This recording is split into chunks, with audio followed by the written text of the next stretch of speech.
No one can win against Kipple, he said, except temporarily and maybe in one spot, like in my apartment.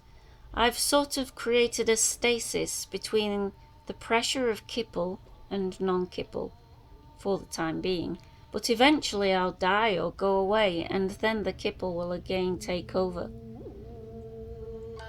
It's a universal principle operating throughout the universe. The entire universe is moving toward a final state of total absolute Kippleization, he added, except of course for the upward climb of Wilbur Mercer. The girl eyed him. I don't see any relation. That's what Mercerism is all about. Again he found himself puzzled. Don't you participate in fusion? Don't you own an empathy box? After a pause, the girl said carefully, I didn't bring mine with me. I assumed I'd find one here. But an empathy box, he said, stammering in his excitement, is the most personal possession you have. It's an extension of your body. It's the way you touch other humans. It's the way you stop being alone. But you know that. Everybody knows that. Mercer even lets people like me, he broke off, but too late. He had already told her, and he could see by her face, by the flicker of sudden aversion, that she knew.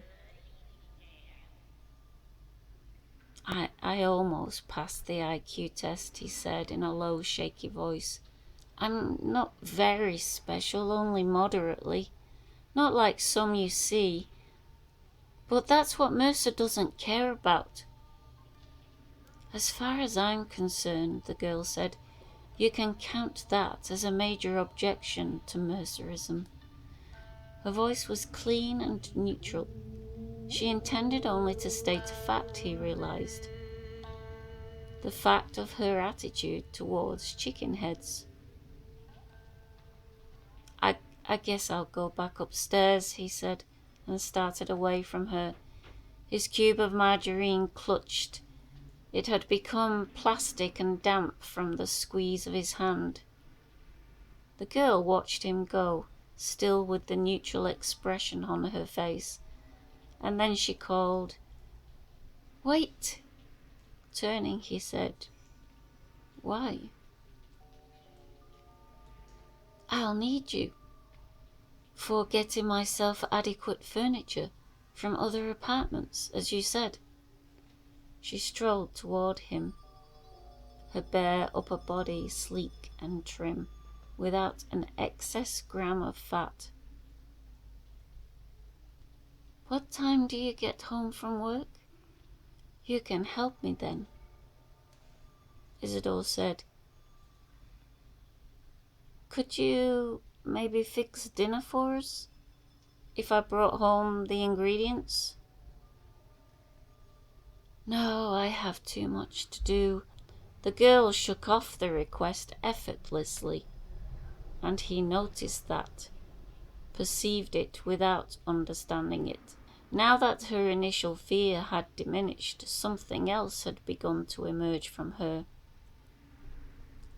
Something more strange, and, he thought, deplorable. A coldness, like, he thought, a breath from the vacuum between inhabited worlds. In fact, from nowhere. It was not what she did or said, but what she did not do and say. Some other time, the girl said, and moved back toward her apartment door. Did you get my name? He said eagerly. John Isadore, and I work for... You told me who you work for.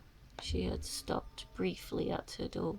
Pushing it open, she said, Some incredible person named Hannibal Sloat, who I'm sure doesn't exist outside your imagination. My name is...